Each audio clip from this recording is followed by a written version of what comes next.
Yes, hello student. जैसे अपन बात कर रहे थे प्रीवियस क्लास के अंदर कि अपन डिटेक्टर्स और काउंटर्स पढ़े थे कि न्यूक्लियर हाई एनर्जी फिजिक्स के अंदर अपन को उस रेडिएशन पार्टिकल्स के बीच में इंटरेक्शन की स्टडी करने के लिए या न्यूक्लियस ब्रांच को एक हाई एनर्जी ब्रांच कहते हैं, मतलब हाई बॉन्ड एनर्जी सिस्टम है, ये अपन जानते हैं। तो इस हाई बॉन्ड सिस्टम के अंदर अपन इसके इंटरनली इंटरेक्शन की स्टडी करने के लिए अपन स्कैटरिंग मेथड यूज करते हैं, ठीक है। तो उस स्कैटरिंग के लिए हाई एनर्जेटिक आयनिक पार्टिकल चाहिए। तो हाई एनर्जी आयनिक पार्टिकल की बीम को प्रोड्यूस करने के लिए जिस डिवाइस का यूज करते हैं उसको अपन एसिलेटर या पार्टिकल एसिलेटर बोलते हैं, ठीक है। मतलब जैसे as a particle neutron, electron, proton, helium, alpha particle, Rutherford scattering में अल्फा पार्टिकल बीम की रिक्वायर्ड हुई।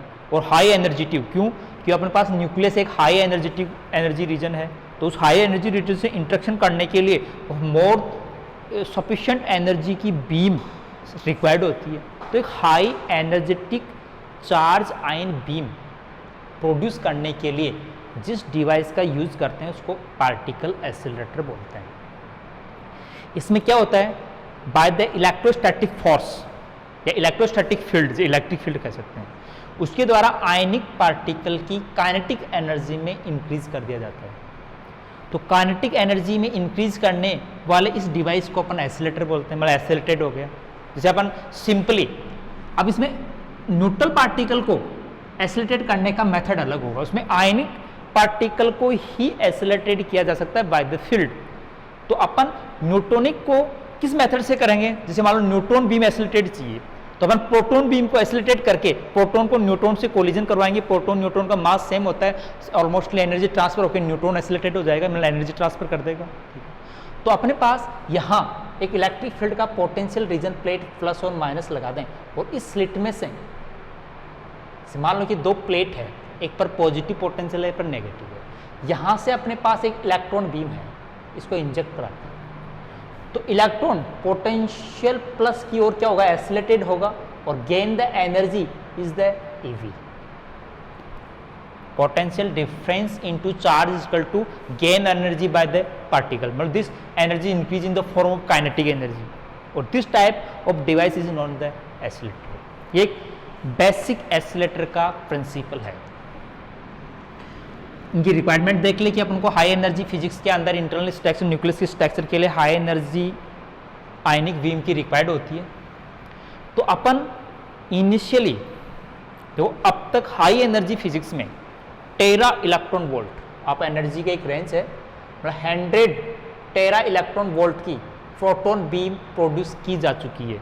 जो लार्ज हाइड्रोन एक डिवाइस था अपने पास, एक एक्सपेरिमेंटल था, 13 को मतलब 10 की पावर 12 इलेक्ट्रॉन वोल्ट ऑर्डर की, मेगा इलेक्ट्रॉन 10 की पावर 6, गीगा 10 की पावर 9, ठीक है, मिली 10 की पावर या किलो 10 की पावर 3 वोल्ट। तो पहले इनिशियली जो इलेक्ट्रोस्टैटिक फोर्स या इलेक्ट्रोस्टैटिक फील्ड के बेसिस पर जो आयन पार्टिकल को एसिलेटेड की जो मैक्सिमम गेन एनर्जी का रेंज था वो किलो इलेक्ट्रॉन वोल्ट ऑर्डर का था।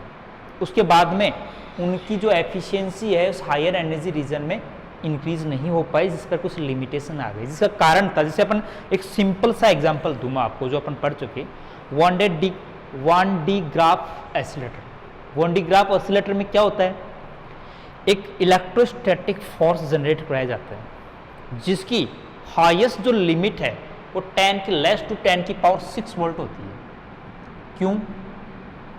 रीजन है कि जो अपन मीडियम यूज कर रहे हैं, एयर मीडियम है, और एयर का ब्रेक डाउन वोल्टेज है 10 की power 6 volt. But break down का मतलब है उस मीडियम का डाइलेक्ट्रिक एफिशिएंसी रिस्टोर होके मीडियम कंडक्ट हो जाएगा, तो पूरा चार्ज फ्लो हो जाएगा, क्या हो जाएगा, अनयूजेबल रीजन बन जाएगा, मतलब कोई पोटेंशियल जीरो फील्ड हो जाएगा। जैसे आपने क्लाउडिंग में रेन राइटिंग होती है, तो क्लाउड्स के बीच में फ्रिक्शन होने से चार्ज कलेक्ट हो जाता है, तो अर्थ के बीच में और क्लाउड के बीच में इलेक्ट्रिक फील्ड स्टेबलिश हो जाता है।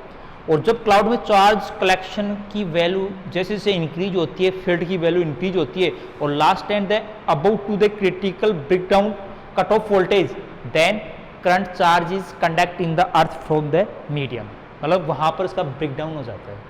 तो अपन इसे ज़्यादा एक फाइनाइट वोल्टेज से ज़्यादा वोल्टेज इंड्यूस करना इम्पॉसिबल है किसी मीडियम में, इसलिए अपन जो इलेक्ट्रोस्टैटिक बेसिस एसिलेटर्स थे उनके द्वारा highest kilo electron volt energy की इलेक्ट्रॉन या प्रोटॉन बीम इंड्यूस की जा सकी। लेकिन अपन को रिसर्च में हायर एनर्जी बीम, आज जो मॉडर्न लेटेस्ट जो फिजिक्स है वहाँ टेरा इलेक्ट्रॉन वोल्ट ऑर्डर की एनर्जी बीम अपन को रिक्वायर्ड है, जबकि पहले मेगा इलेक्ट्रॉन वोल्ट एनर्जी का इलेक्ट्रॉन बीम प्रोड्यूस किया गया, वो था सर्कुलर एसिलेटर्स को साइक्लोट्रॉन बोलते हैं। बाद में उससे भी ज़्यादा प्रोटॉन सिंक्रोट्रॉन, मतलब इसको साइक्लोट्रॉन की कुछ सिंक्रोनिज्म कंडीशंस के अंदर मैचिंग करके उसकी एनर्जी रेंज को और इंक्रीज किया गया, तो गीगा इलेक्ट्रॉन वोल्ट तक रीच किया गया। फिर गीगा इलेक्ट्रॉन वोल्ट में भी फिर लीनियर एसिलेटर, कुछ फंडामेंटल एसिलेटरों का कॉम्बिनेशन बना के आज अपन प्रोटॉन में टेरा इलेक्ट्रॉन वोल्ट रीजन पर लार्ज हेड्रॉन जो एक्सपेरिमेंट उसमें टेरा इलेक्ट्रॉन वोल्ट एनर्जी की प्रोटॉन बीम अपन इस समय ओल्डेस्ट जो मॉडल्स में है वो अपन गेन कर चुके हैं। तो मैं यहाँ सिंपल से सबसे पर अपने सिलेबस के अंदर जो इंक्लूड है एक पार्ट एसिलेटर के बारे में है, कई बार क्वेश्चन पूछा जाता है लीनियर एसिलेटर, ठीक है, बाद में अपन सर्कुलर एसिलेटर का थोड़ा सा एग्जांपल पढ़ेंगे, ठीक है। फंडामेंटल बेस इलेक्ट्रोस्टैटिक जो जनरेटर्स है अपन वॉन डी ग्राफ एसिलेटर है, टेंडेम एसिलेटर है, अपने पास दूसरा एक कोक्रॉफ्ट एसिलेटर है। एक मिनट, हेलो, हाँ मैम, अभी मैं क्लास में हूँ, अपन बाद में बात करें, ठीक है, मैं इवनिंग में बात करता हूँ आपसे ना। हाँ,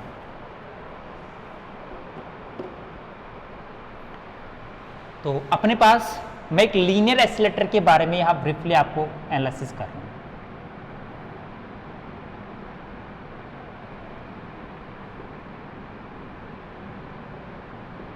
लीनियर एसिलेटर,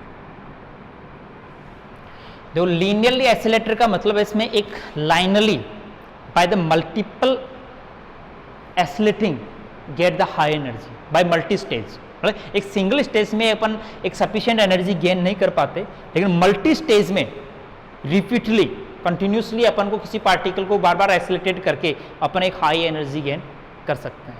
तो लीनियर एसिलेटर का जो प्रिंसिपल है कोई एक radio frequency, high radio frequency के ऑसिलेटर के द्वारा अपन रिपीटली सिंक्रोनिज्म एक कंडीशन को गेन करके मल्टीपल एसिलेशन के द्वारा एक हाई एनर्जी गेन की जाती है। लेकिन इसका सबसे बड़ा डिसएडवांटेज ये है कि इसकी लेंथ, एक सफिशिएंट एनर्जी गेन करने के लिए, जो मेगा इलेक्ट्रॉन वोल्ट की एनर्जी को गेन करने के लिए अपन को इसकी जो लेंथ है in the order of kilometre order में होती है, तो एक लार्ज नॉन कन्वेंशनल बन जाती है।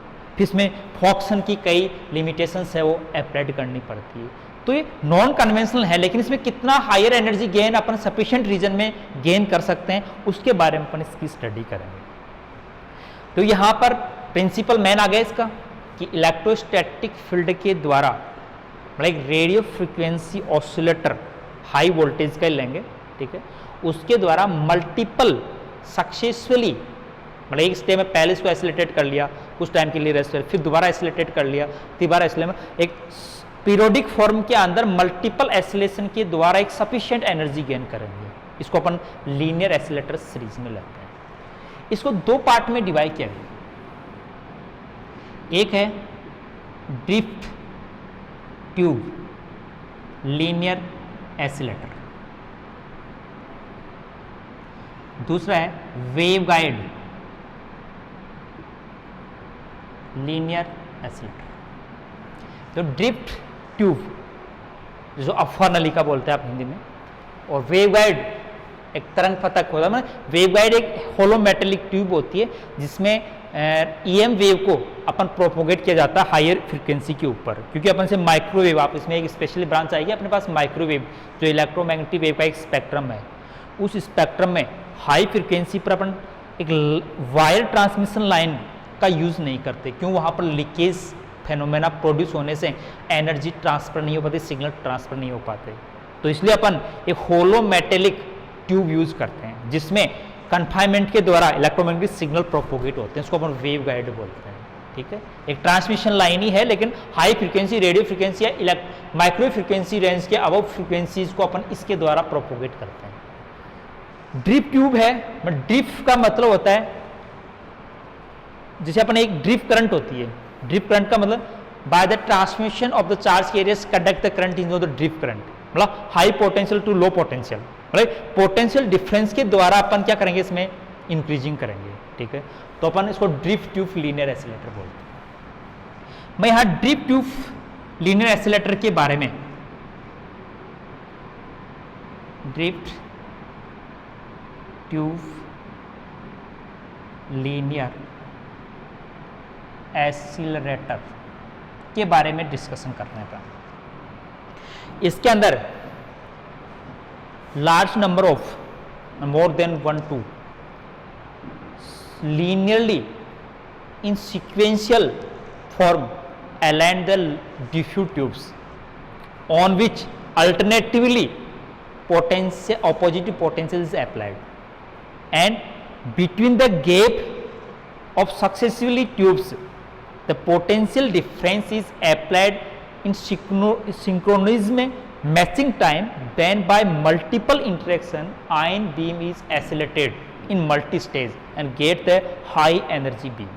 और इसमें खूब सारी डिफ्यूज ट्यूब को एक एक्सियल के अलोंग लीनियरली अलाइन करते हैं, सबकी लेंथ डिफरेंट सक्सेसफुली इंक्रीज होती है, पहले की कम है, दूसरी ज़्यादा है, तीसरी ज़्यादा है, उनके बीच में गैप होता है, और वे अल्टरनेटली ट्यूब्स है वो डिफरेंट ऑपोजिटिव पोटेंशियल पर होती है एट इंस्टेंट टाइम पर, तो उनमें सिंक्रोनिज्म जो टाइम पोलरिटी का जो चेंजिंग है वो इस टाइप से मैच की जाती है कि हर गैप में जो इंजेक्ट आयन बीम है वो एसिलेटेड हो, तो मल्टीपल एसिलेशन के द्वारा हाई एनर्जी गेन कर ली जाती है।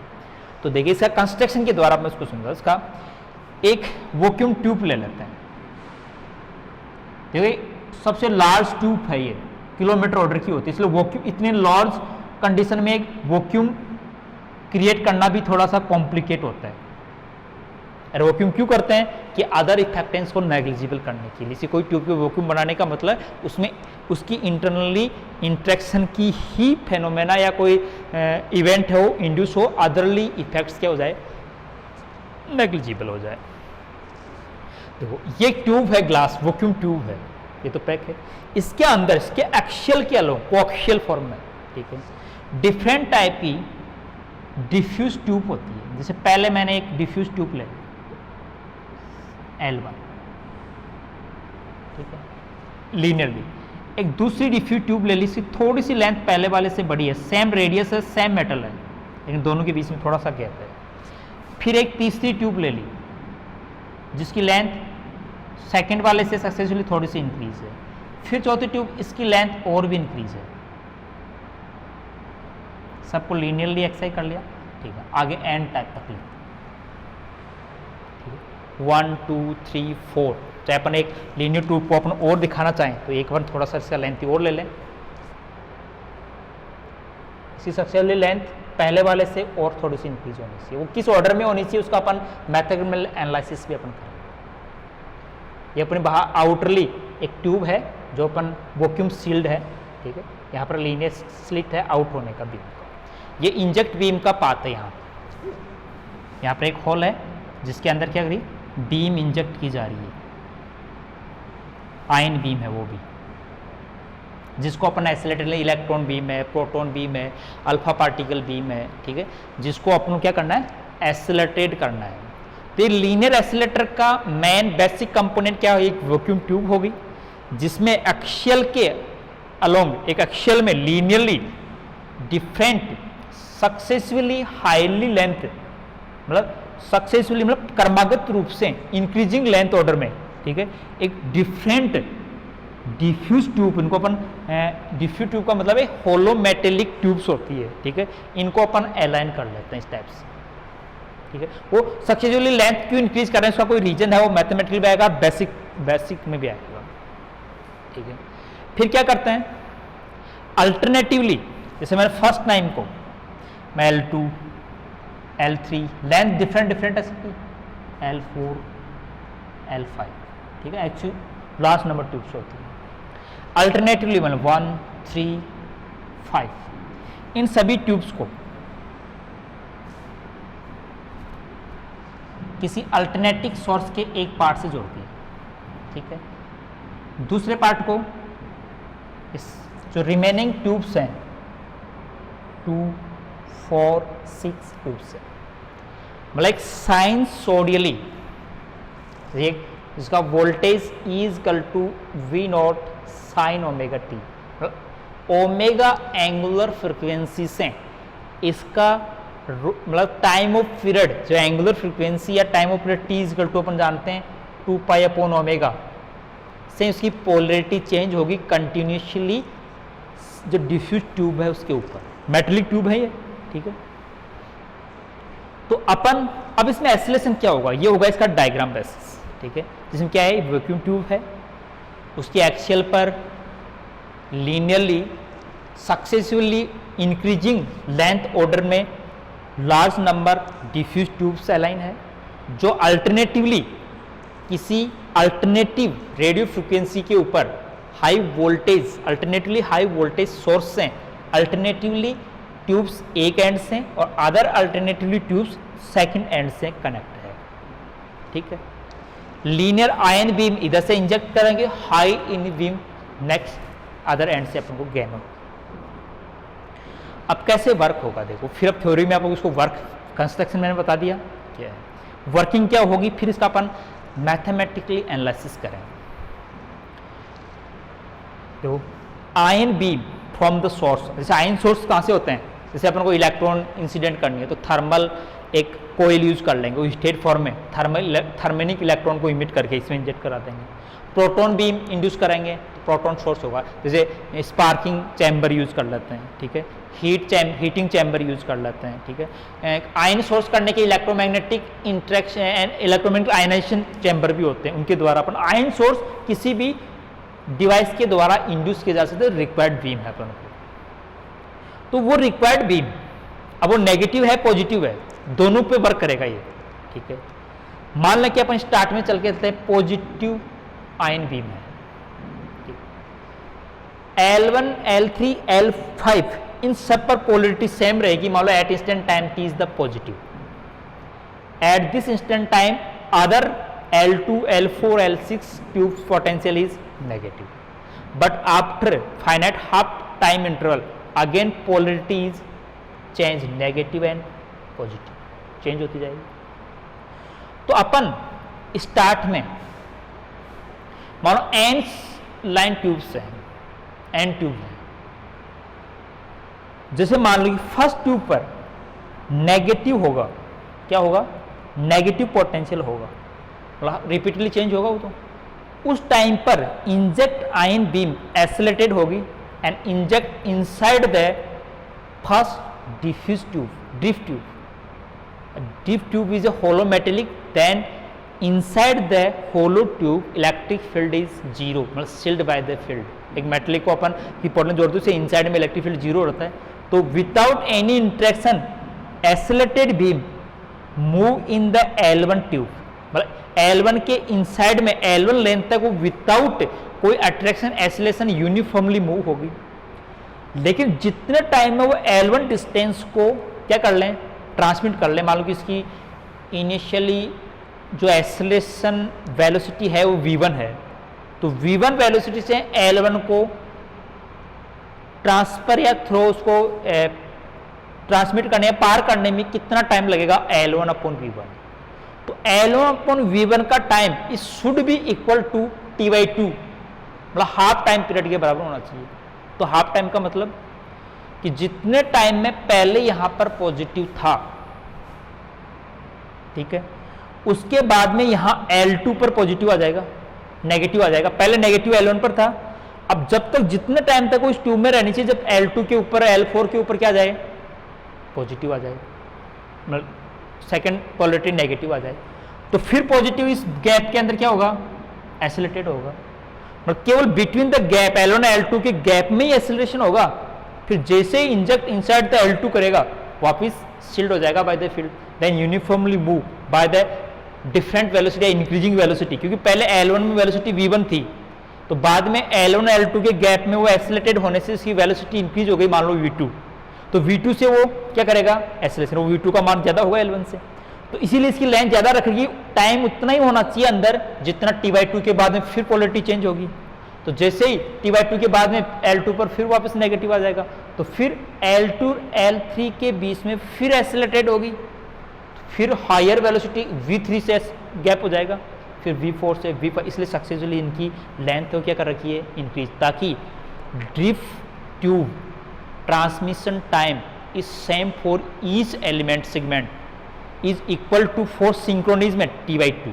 वो सब के अंदर जो ट्रांसमिशन टाइम है, ड्यूरिंग टाइम है inside the drift tube in all condition is the same, क्योंकि पोलरिटी तो सेम टाइम इनटू t/2 से चेंज होगी। तो बाय द मल्टीपल, जो पहले EV एनर्जी ले ली, फिर यहाँ EV और ले, 2V हो गई, 3V 4V, N टाइप है तो N EV electron energy gain कर लेगा।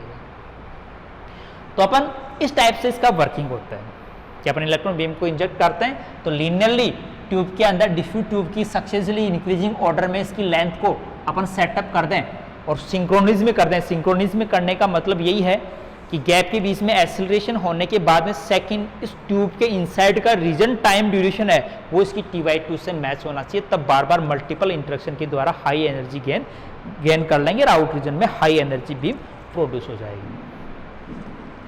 ये इसका वर्किंग हो गया, डायग्राम हो गया। अब देखिए मैथमेटिकली कि फॉर द सिंक्रोनिज्म, देखो सिंक्रोनिज्म कंडीशन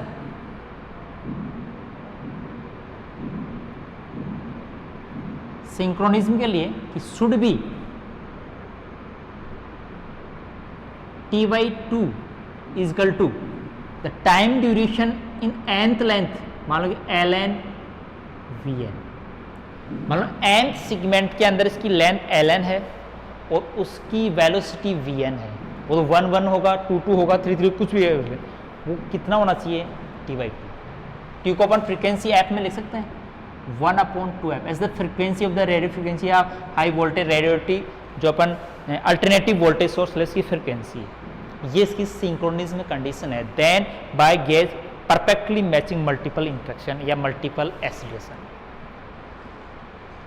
लेकिन Vn की वैल्यू अपन निकालें तो वह कैसे निकालें कि after at nth segment and segment tube पर gain energy by the charge particle is NeV।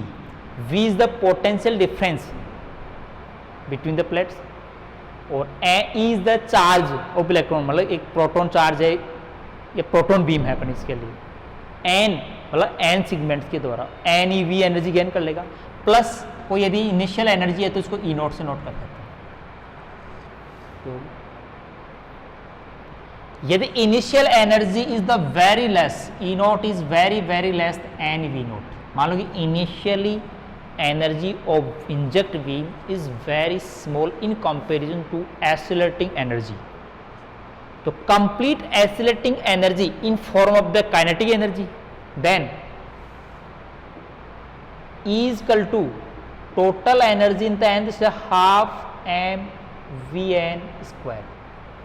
nth segment तक total gain energy half mVn square हो जाएगी और वो should be equal to NeV के बराबर होना चाहिए यदि E0 को नेग्लिजिबल मान लें।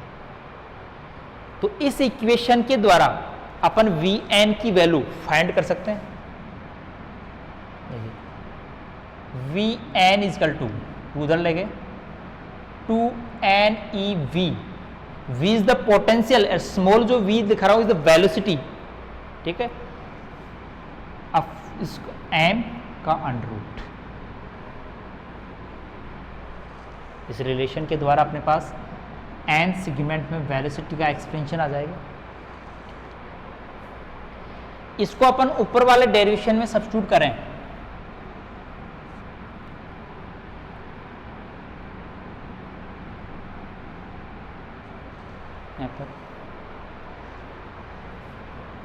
नोट करें तो ln t/2 is equal to ln under root ऊपर m आएगा 2NeV। इसको रिशोल्व करके nth सेगमेंट की लेंथ को फॉर्मूला निकाल सकते हैं अपन। क्या आएगा? T/2 √ 2NeV upon n। m is the mass of ion particle, जो इसके अंदर आयन, जो प्रोटॉन है, इलेक्ट्रॉन है, अल्फा पार्टिकल है, उसका क्या है? मास है, ई चार्ज है इसका। तो by this we can say कि n इज प्रोपोर्शनल n। यदि वोल्टेज फिक्स है, चार्ज फिक्स है, मास फिक्स है, time of period frequency fix है, तो अपन कह सकते हैं कि सेगमेंट जो deep tubes successive length is proportional to √ of natural number. मतलब इसकी जो सक्सेसिव लेंथ को अपन सेटअप करना है ना, √ 1, √ 2, √ 3, √ 5, √ 7 में सेट, तब परफेक्टली सिंक्रोनिज में मैचिंग होगी। अपन इसमें हाईएस्ट nth स्टेट पर कितनी टोटल एनर्जी गेन हो जाएगी। मान लीजिए एल लेंथ का कोई लीनियर ट्यूब है, ये सेगमेंट के बीच में जो गैप है is the very negligible in comparison to length of segments. मान लो 1 सेंटीमीटर या 2 सेंटीमीटर का सेगमेंट है, लेकिन उसके बीच में गैप है 0.1, 0.2 सेंटीमीटर का ही है। तो अपन कंटिन्यूसली अपन ये मान लें कि total length L is equal to integration 0 से लेकर n, मतलब टोटल नंबर ऑफ द जो सेगमेंट्स है इज द कैपिटल n है। तो अपन ln का इंटीग्रेशन कर दें, और किसके रेस्पेक्ट में? dn के रेस्पेक्ट में, नेचुरल नंबर n की। ln को अपन यहां पर सब्स्टिट्यूट करें, देखो T/2 बाहर आ जाएगा, √ 2eV अपॉन m कॉन्स्टेंट है, इंटीग्रेशन से बाहर आ जाएगा। इंटीग्रेशन में √ n dn 0 से लेकर कैपिटल n, ये अपने पास एल लेंथ का फॉर्मूला है।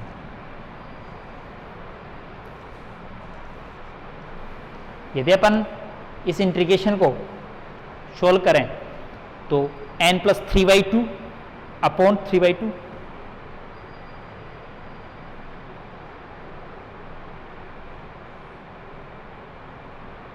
2eV अपॉन n, ठीक है।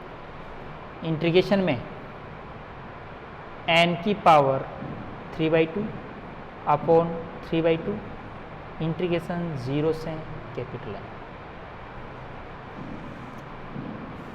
वैल्यू सब्स्टिट्यूट करें, capital T/2 √ 2eV upon n, और n की पावर 3/2, और 2 से 2 कैंसिल हो जाएगा, या वाई 3 आ जाएगा। L की वैल्यू, L लेंथ का कोई लीनियर एसिलेटर है, फिर number of segment capital N है, तो अपने पास इतनी नंबर ऑफ सेगमेंट में रिलेशन ये होगा। तो total gain energy for the n segments या length of L, L length का कोई लीनियर एसिलेटर है, तो कैपिटल N सेगमेंट इतने हैं, तो टोटल हाईएस्ट गेन एनर्जी कितनी होगी? कैपिटल N सेगमेंट है तो last gain energy is NeV। n segments हैं तो n सेगमेंट में n टाइम्स एक्सेलरेशन होगा, तो कैपिटल NeV नोट। तो कैपिटल N की वैल्यू देखो लेंथ के टर्म में अपन यहां से निकाल सकते हैं, n की पावर 3/2 इजकल टू, इस साइड में क्या है L, तो क्या जाएगा 3 √ m अपॉन T 2eV, ठीक है, और इधर L है ही, तो मतलब capital N is equal to 3/T small n eV और L पूरे की पावर 2/3। यहाँ सब्स्टिट्यूट कर दें तो देखिए total energy in the linear drift linear oscillator of length capital L, तो कैपिटल L के लेंथ के टर्म में अपने पास इंटीग्रेशन आ जाएगा, n की वैल्यू यहाँ सब्स्टिट्यूट करनी है 3 capital T √ m 2eV L की पावर 2/3 E और V।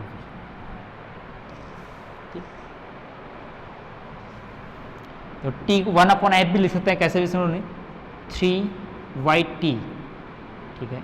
M के ऊपर अंडर रूट अलग है, अपने चार्ज कांस्टेंट वाली, वोल्टेज लेंथ की अलग ले लें, V में पोटेंशियल में अपन अलग सेपरेट लें, तो L की पावर 2/3 सेपरेट है, V की पावर कितनी रहेगी, m/2E की पावर कितनी हो जाएगी, 1/3, ठीक है। V की पावर नीचे √2 है, ठीक है, √2 नहीं 1/3 है, नीचे 1/3 है और ऊपर कितनी है, 1 है, तो 1 - 1/2/3, तो V की पावर 2/3, ठीक है। और चार्ज E अपने पास यहाँ आ जाएगा, और नीचे L की पावर 2/3,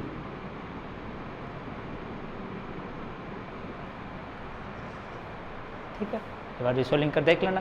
तो अपने पास E की वैल्यू को इंक्रीज करने के लिए ऑल्सो भी increase the V and L, मतलब लेंथ भी हाई होनी चाहिए और मास भी हेवी होना चाहिए, मतलब लाइट पार्टिकल को हाई एनर्जी तक गेन करना थोड़ा इम्पॉसिबल है, लेकिन उसके लिए हाई वोल्टेज और हाई लार्ज लेंथ चाहिए। तो अपन इसीलिए इसका सबसे बड़ा लिमिटेशन या डिसएडवांटेज ये है कि हाई एनर्जी की आयनिक बीम प्रोड्यूस करने के लिए अपन को हाई वोल्टेज पर हाई लेंथ की ट्यूब चाहिए, इसलिए इसका नॉन कन्वेंशनल होने से लार्ज एप्लीकेशंस नहीं है। ये अपने पास एक ड्रिफ्ट ट्यूब लीनियर एसिलेटर का कंप्लीट डिस्क्रिप्शन हो गया। अपने पास दूसरा लीनियर डिस्क्रिप्शन के रूप में, लीनियर एसिलेटर के रूप में है वेवगाइड लीनियर एसिलेटर, जो basically use for the electron acceleration. तो इलेक्ट्रॉन सबसे लाइट पार्टिकल है, ठीक है, और m का मान कम होने पर इसके सिंपली इसका एक्सीलरेशन इस मेथड के द्वारा गेन करना थोड़ा पॉसिबल होता है। एक दूसरी प्रॉब्लम ये भी होती है कि लाइट पार्टिकल को थोड़ी सी एनर्जी देते तो स्पीड भी क्या हो जाती है, हाई, और approx to in mega electron volt reach the speed of the light. एक इलेक्ट्रॉन की यदि energy is approx to in order of 10 mega electron volt, then velocity of electron is approximate to c, light speed के बराबर हो जाती है। अब light speed के बराबर इंटरेक्शन किसी मेथड से करवाना इम्पॉसिबल है, तो इसलिए अपन लाइट पार्टिकल को, और इसमें रिलेटिविटीज मास, क्योंकि स्पीड के साथ मास चेंज होता है, तो रिलेटिविटीज इफेक्ट होने से सिंक्रोनिज की कंडीशन से वो गेन नहीं हो पाती है। तो इसीलिए इस लीनियर एसिलेटर में जो वेवगाइड लीनियर एसिलेटर का जो डेवलपमेंट किया गया वो specially to high energy gain in the for the electron beam. तो इलेक्ट्रॉन बीम की हाई एनर्जी किस मेथड पर करते हैं? पहले मैं वेवगाइड के बारे में पहले बता चुका हूं कि is the transmission line to transfer the radio frequency या हाई फ्रीक्वेंसी इलेक्ट्रोमैग्नेटिक सिग्नल्स, जो EM सिग्नल्स होते हैं उनको ट्रांसफर करने के लिए जिस ट्रांसमिशन लाइन का यूज करते हैं उसको वेवगाइड कहते हैं। वेवगाइड एक होलो मेटेलिक ट्यूब होती है, कुछ नहीं होता है, मेटेलिक ट्यूब बनाई जाती है होलो सिलेंडर की तरह ऐसे। तो मेटेलिक सरफेस के द्वारा क्या होता है, इलेक्ट्रोमैग्नेटिक फील्ड रिफ्लेक्टिबल स्पेक्ट्रम के द्वारा क्या हो जाता है, कन्फाइंड हो जाते हैं, और कन्फाइंड में मल्टीपल रिफ्लेक्शन के द्वारा इसमें प्रोपोगेट हो जाते हैं, मतलब लीकेज नहीं हो पाता। जबकि सिंपली वायर ट्रांसमिशन लाइन पर जब हाई फ्रीक्वेंसी के रेडियो फ्रीक्वेंसी सिग्नल्स जब जनरेट किए जाते हैं, इलेक्ट्रिक सिग्नल जब प्रोपोगेट किए जाते हैं, स्क्रीन डेप्थ इफेक्ट के अकॉर्डिंग क्या हो जाते हैं, लीकेज हो जाते हैं, इसलिए वो लार्ज डिस्टेंस तक प्रोपोगेट नहीं हो पाते हैं। इसके लिए अपन जो transmission line high frequency microwave frequency region में बेसिकली से यूज किया जाता है वो है वेवगाइड। तो ये होलो मेटेलिक ट्यूब होती है जिसमें मल्टीपल रिफ्लेक्शन के द्वारा इलेक्ट्रोमैग्नेटिक जो फील्ड्स हैं वो प्रोपोगेट होते हैं। ये इसका मेन बेसिस आ गया। अब देखिए इसमें आयन बीम को कैसे एसिलेटेड करते हैं, तो इलेक्ट्रोमैग्नेटिक फील्ड के द्वारा फील्ड वेरिएशन होता है इसमें, at point electric field maximum at some point minimum are continuously distribute, standing wave में होता है। तो यदि अपन इलेक्ट्रोमैग्नेटिक वेव को एक सिलेंड्रिक सिंपल फॉर्म में होलो मेटेलिक ट्यूब ले लेते हैं, ठीक है। इसके एंड्स को इलेक्ट्रोमैग्नेटिक फील्ड के द्वारा ऑप्टिमाइज करके, इलेक्ट्रोमैग्नेटिक वेव को ऑप्टिमाइज करके उसमें ईएम वेव सेटअप कर दी जाती है। अब इस वेवगाइड में इलेक्ट्रोमैग्नेटिक वेव्स की जो वेलोसिटी है प्रोपोगेशन की is not equal to c, is not necessary, is velocity, this velocity is not guide wave velocity, मतलब इसमें एक फाइनाइट वेलोसिटी से वो गाइड इसकी डायलेक्ट्रिक कांस्टेंट पर, इसकी डायमेंशन के बेसिस पर इसका जो प्रोपोगेशन की ऑप्टिमाइजेशन प्रोसेस है उस पर डिपेंड करता है कि स्पीड कितनी होगी।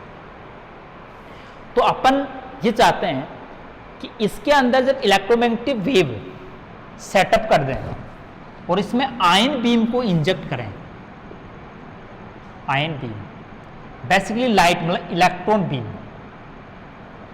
लाइट पार्टिकल है, इलेक्ट्रॉन बीम को इलेक्ट्रोमैग्नेटिक वेव के साथ साथ इसमें oppositely electronegative charges oppositely direction में यदि अपन सेम वेलोसिटी से, मतलब जिस वेलोसिटी से इलेक्ट्रॉन बीम इंजेक्ट हो रही है आयन बीम की वेलोसिटी, और दूसरा इसके अंदर प्रोपोगेट इलेक्ट्रोमैग्नेटिक वेव का फेज वेलोसिटी यदि इक्वल हो तो मल्टीपल क्या होगा, एक्सेलरेशन के द्वारा हाई एनर्जी बीम प्रोड्यूस हो जाएगी। लेकिन अपने पास यहाँ प्रॉब्लम क्या आती है कि इलेक्ट्रोमैग्नेटिक वेव जो सेटअप होती है उसकी जो स्पीड है वो अपन लाइट स्पीड से ग्रेटर, उसकी फेज वेलोसिटी लाइट स्पीड से ग्रेटर हो जाती है, मतलब वेव फ्रंट का propagation in the waveguide is greater to the speed of light. Then to control this speed of light wave front inside the waveguide, नहीं क्या outside, inside the waveguide we setup the annular disc, मतलब एक सो कहते हैं annular disc का मतलब होता है कंप्लीट डिस्क नहीं, सिर्फ बीच के अंदर थोड़ा सा होल होना चाहिए, तो एनुलर डिस्क इसके अंदर सेटअप कर देते हैं फिर फाइनाइट डिस्टेंस के ऊपर, इस टाइप से एक डिस्क लगा दी, ठीक है, एक दूसरी डिस्क के फाइनाइट डिस्टेंस के ऊपर यहां लगा दी,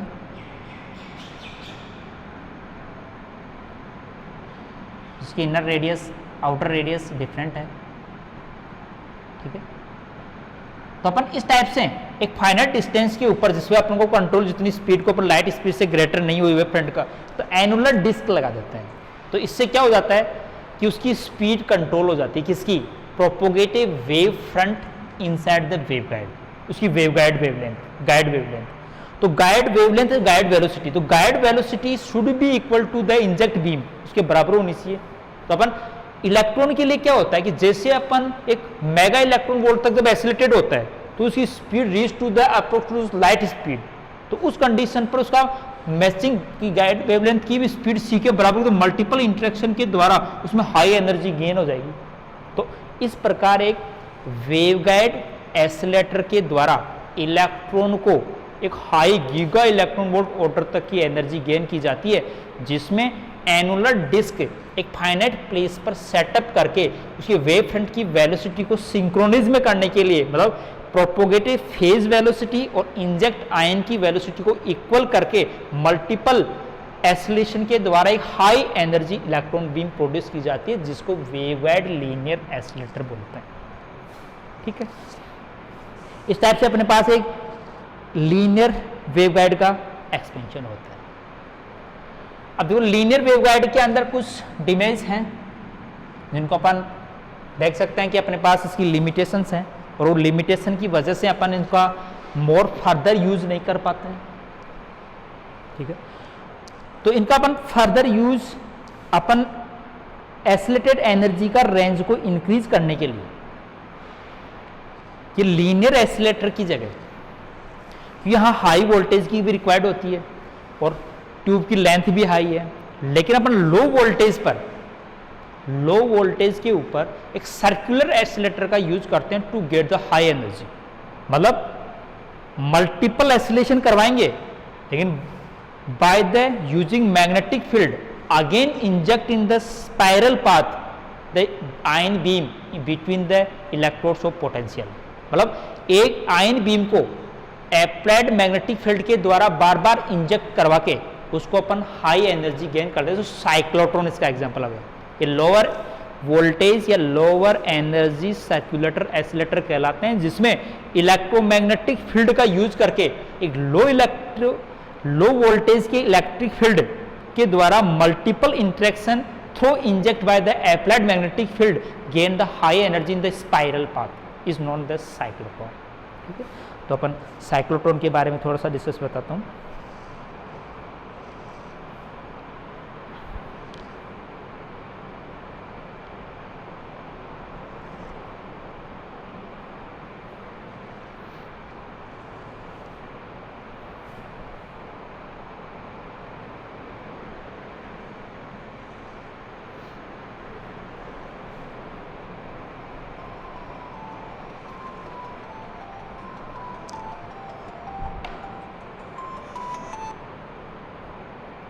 हेलो, हाँ नमस्ते। कॉलेज कौन सी? अलंकार? नहीं, आना नहीं है कॉलेज। हाँ, वो आप ऑनलाइन क्लासेज उसमें डालेंगे ना, जो शेड्यूल दिया हुआ है उसमें।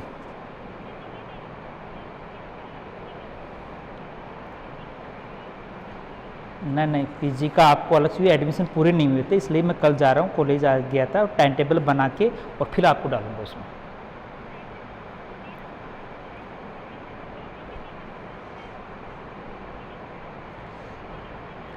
अरे यूजी में आप दोनों की डलवाई है मैंने, ठीक है, पीजी में मेरी डलाई है।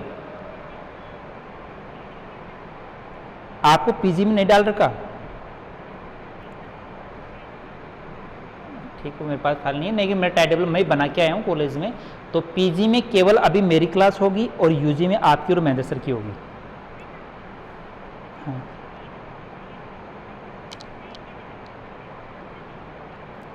तीन दिन सेकंड है, 3 दिन फाइनल आपकी। हाँ, अरे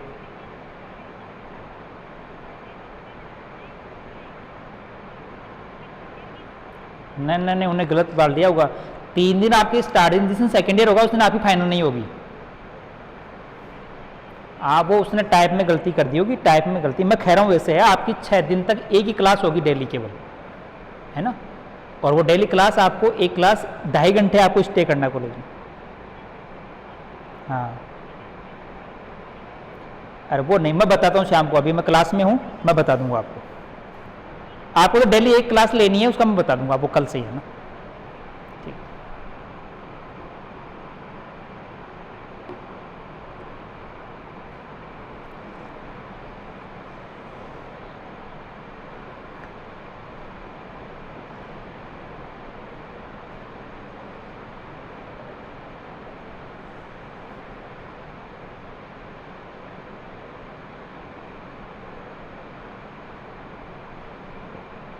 हाँ तो ठीक है, अपन साइक्लोट्रॉन के बारे में बात कर रहे हैं।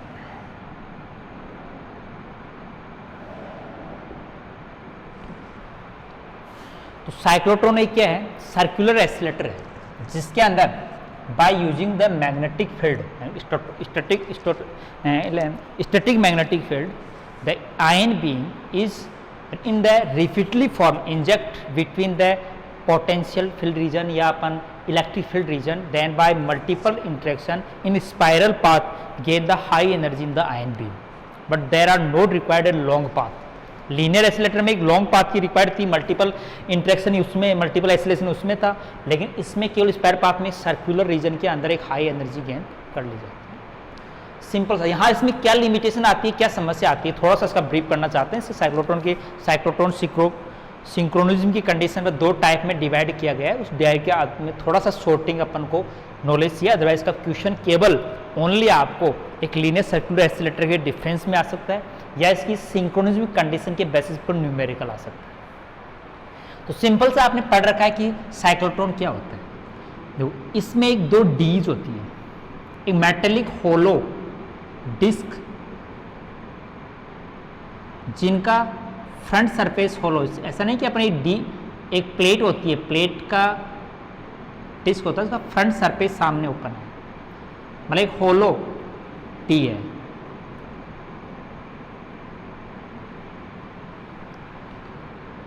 मतलब एक कंप्लीट डी होलो डिस्क बना लेते हैं, मतलब खोखली डिस्क बना लेते हैं, ठीक है, बीच में स्पेस है और उसको दो पार्ट में डिवाइड कर लेते हैं और वो दोनों डिवाइड जो डायमेट्रिकली जो फ्रंट सरफेस है उसको एक छोटे से गैप पर एक दूसरे के सामने रख देते हैं।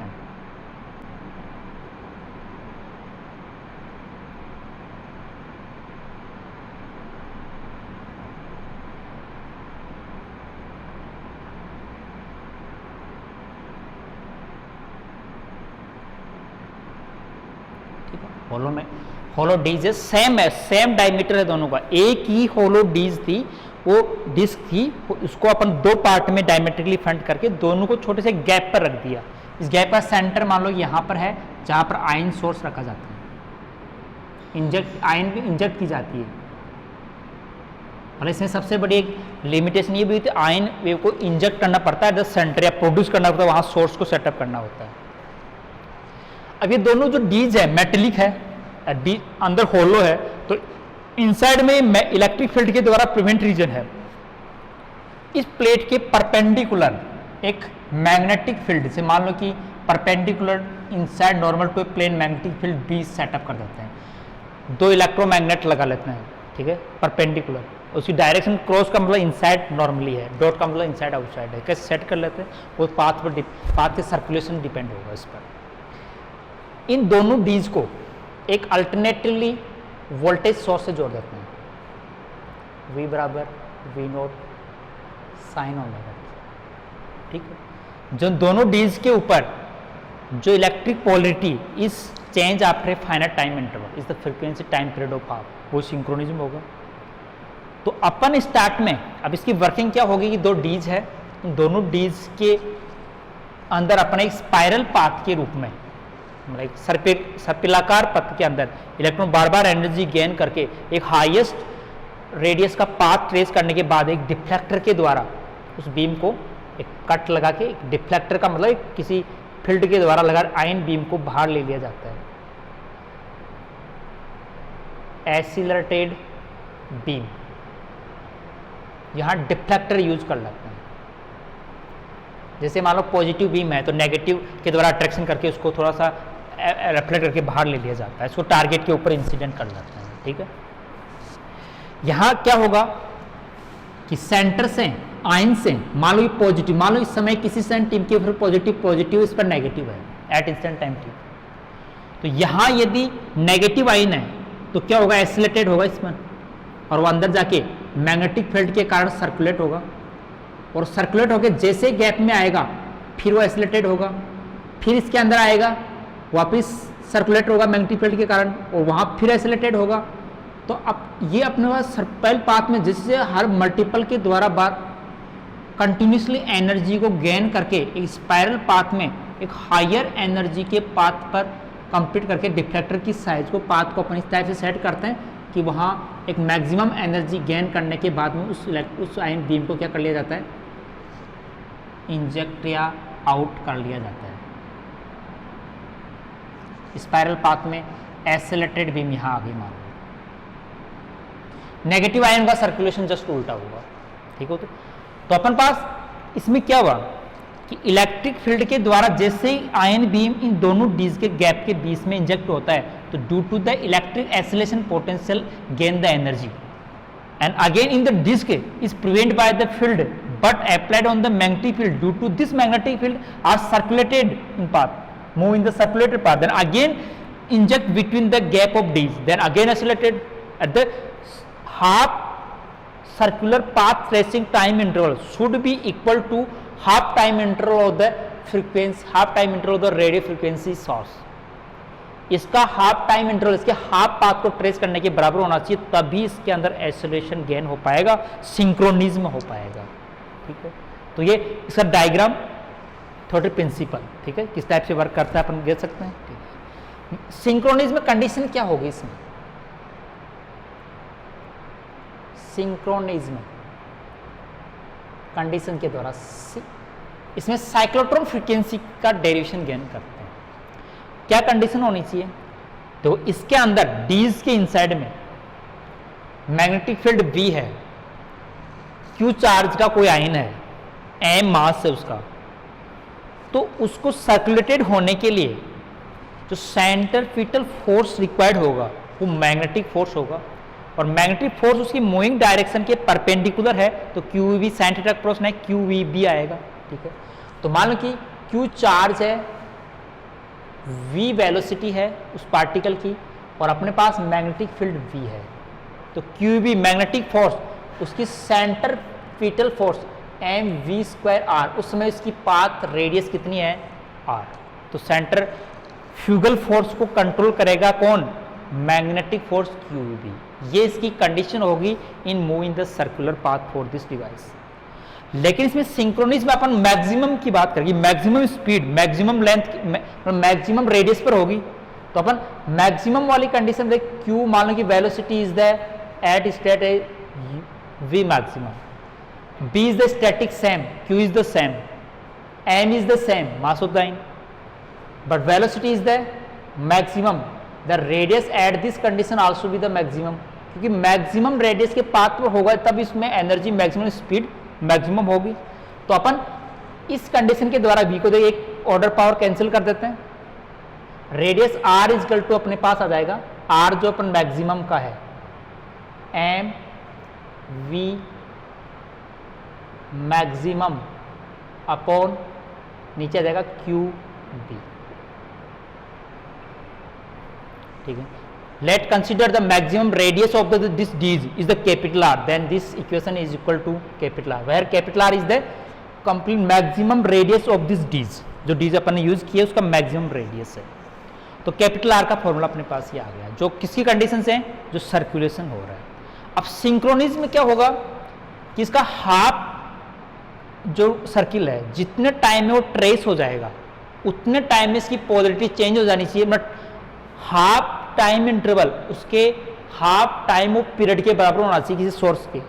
तो अपर कंडीशन है कि मान लो कि जो अपना सोर्स है उसका time of period capital T है, तो हाफ टाइम कितना हो गया t/2, और वो किसके इक्वल होना चाहिए, मान लो कि अपने पास के सर्कुलेशन में कितना टाइम लगा, तो कंप्लीट पाथ के अंदर 2πr।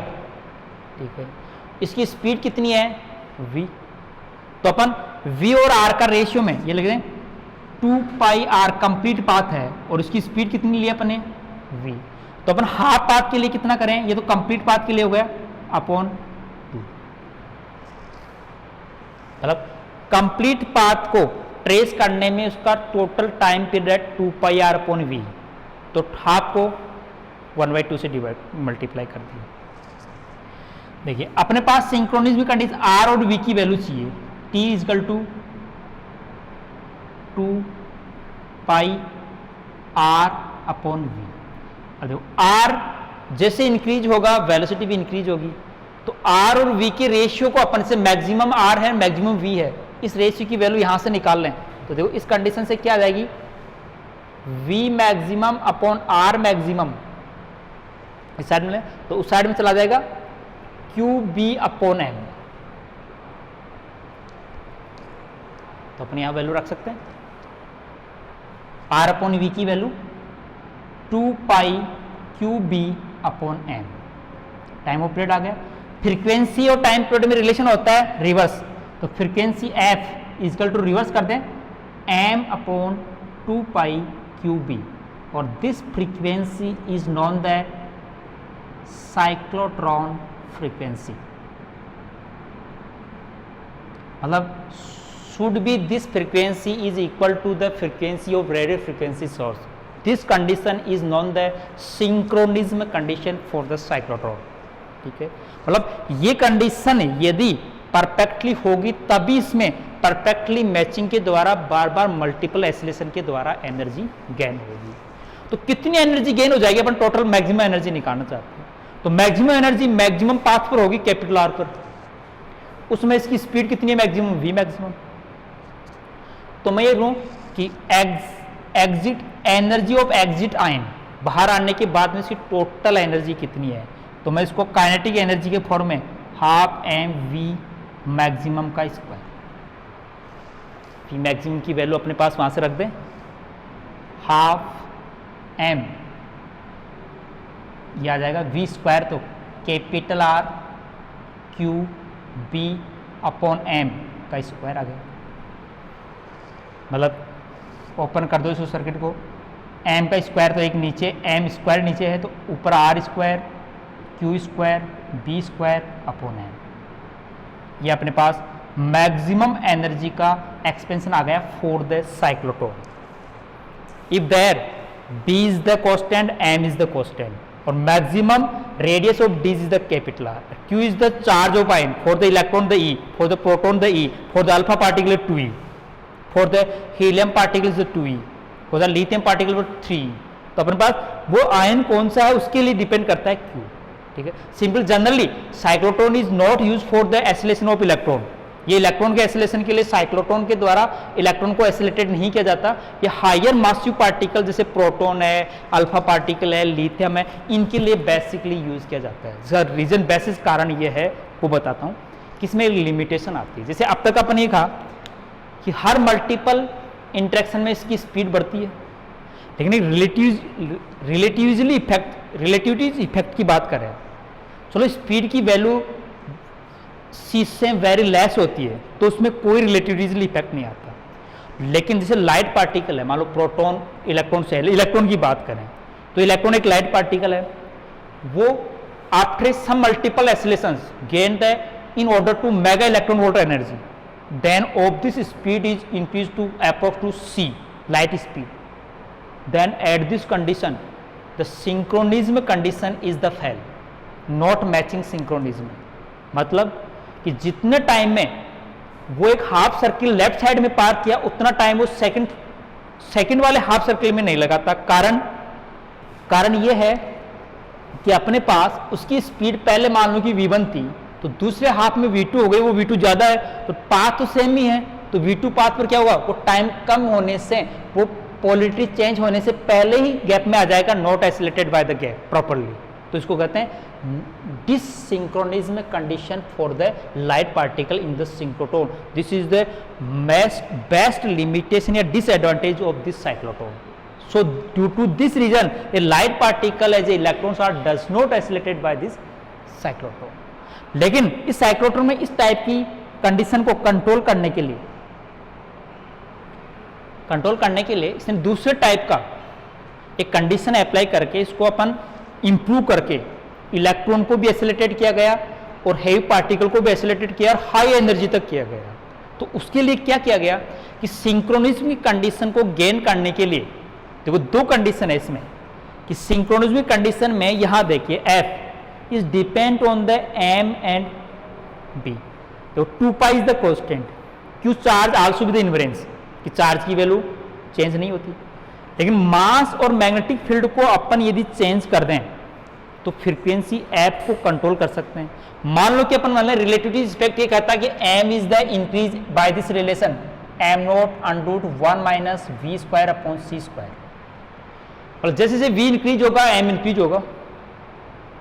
तो मान लें कि रिलेटिविटी इफेक्ट के अटो में m इंक्रीज हो रहा है, तो अपन यदि b को इंक्रीज कर दें तो रेशियो सेम होके f फिक्स हो जाएगा, तो सिंक्रोनिज्म कंडीशन गेन कर सकते हैं। तो मतलब इसमें जो डिससिंक्रोनिज्म कंडीशन प्रोड्यूस होती है उसको कंट्रोल करने का एक मेथड तो है by changing the applied field को चेंज करके। एक दूसरा मेथड वो भी है कि जैसे जैसे इसमें फ्रीक्वेंसी मान लो इंक्रीजिंग होने से सिंक्रोनिज्म कंडीशन फेल होने लगती है, यदि अपन सोर्स की फ्रीक्वेंसी को कंट्रोल करते जाए, कम करते जाए धीरे धीरे, मैग्नेटिक फील्ड को तो सेम रख लें लेकिन फ्रीक्वेंसी को कम कर लें तो सिंक्रोनिज्म कंडीशन क्या हो जाएगी, फिर मैच हो जाएगी। तो मतलब दो मेथड होते हैं साइक्लोट्रॉन में सिंक्रोनिज्म कंडीशन को कंट्रोल करने के, कि by changing the magnetic field and by changing the frequency of applied voltage source. तो जिस मेथड में या जिस टाइप के डिवाइस में सिंक्रोनिज्म कंडीशन फ्रीक्वेंसी में चेंज करके गेन किया जाता है उसको बोलते हैं सिंक्रोसाइक्लोट्रॉन। और जिस साइक्लोट्रॉन में सिंक्रोनिज्मिक कंडीशन को एस्टेब्लिश किया जाता है by the changing of magnetic field is known the synchrotron. और दो टाइप के साइक्लोट्रॉन पढ़ेंगे अपन, सिंक्रोसाइक्लोट्रॉन और सिंक्रोट्रॉन।